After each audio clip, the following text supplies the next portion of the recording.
Welcome to the Daily Plunge. We are in the book of Deuteronomy, chapter 18, verses 15 through 22.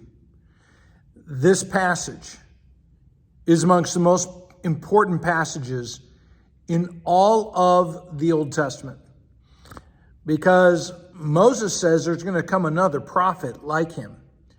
Now, when he says this, he's not talking about a prophet who's going to continue to spout the same things that he is taught, because that would not be like him. They would all those who follow him as lawgivers will be inferior to Moses.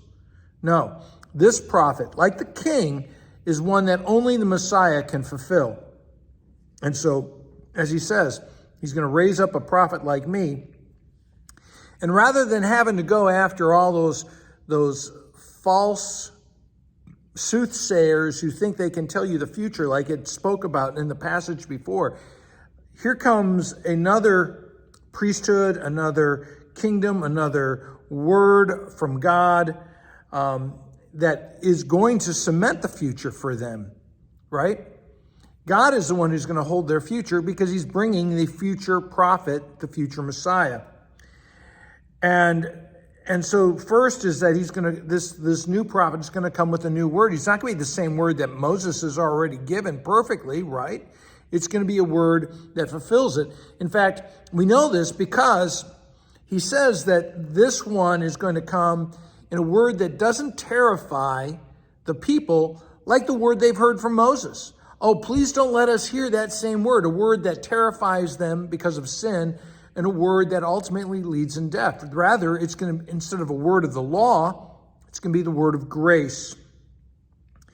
And he says, again, it is going to be someone who is like him in the fact that he's going to be great. In fact, he's going to be superior and teach greater things than have already been taught by Moses. I mean, what greater lessons could be expounded upon that Moses has not already delivered in terms of holding fast to God, believing in God, trusting in God, loving God, and obeying God.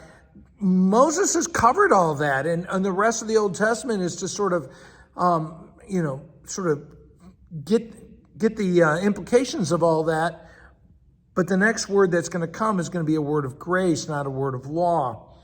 And that God will raise up Christ. The other thing he says, from among you, the Israelites. And so here, what Moses is prophesying is that God is going to raise up the Messiah out of the Jewish people, so that the true man will come through the Jews, because as Moses teaches the woman at the well in John chapter 4, salvation is from the Jews.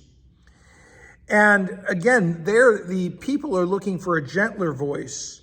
And so he says, I'm going to send you someone in which I put my words in his mouth. Basically, that he'll be my mouth. And God will seize into their hearts and will speak to them a word of grace, a word that makes them alive rather than terrifies them. And he says, whoever does not heed his word will be held accountable. Because if you reject the word of grace, then you must fulfill all the word of the law. And so this is why in Acts 3, verse 22, and that's Peter speaking, and Stephen in Acts chapter 7, verse 37, and even John 1, verse 21, they all point back to this passage to speak about how Christ is that new Moses, really greater Moses, the new prophet. Thanks, friends. Have a blessed day.